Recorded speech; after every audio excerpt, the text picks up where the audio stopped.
Girls, paminawa ninyo ni. Ayaw mo sige pamili og lalaking gwapo. Or di kaya kwartahan. Ang pilion ninyo nga lalaki, bahalag dili kwartahan o gwapo. Ang importante, kabalo sila nimo makontinto. Usba ng inyong mindset nga puro na lang gwapo. Kay mag-unsa man pud ng kagwapo.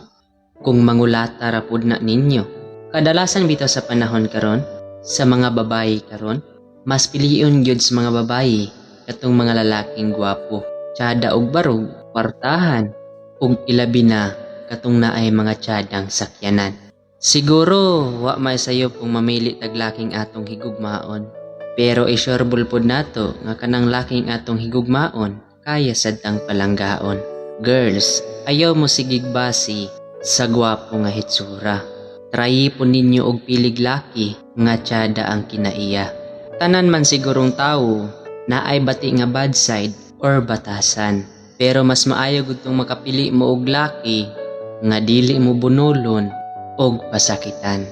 Girls, pilian ninyo tong laki nga kuyugan mo sa kalipay ug kasakit. Dili tong laking nikuyog ra ninyo tungod kay gigwapahan ninyo. What if malusyang naka?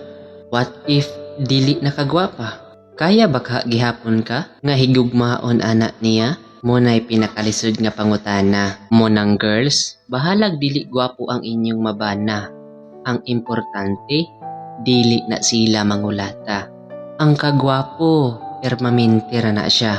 Pero ang katsada og batasan, panghabang buhay na siya. Tarunga gyud ninyog pili ang usa ka lalaki nga kayang motimbang sa inyong panginabuhi. Kayang mangitag kwarta ug kayang buhion ang inyong pamilya.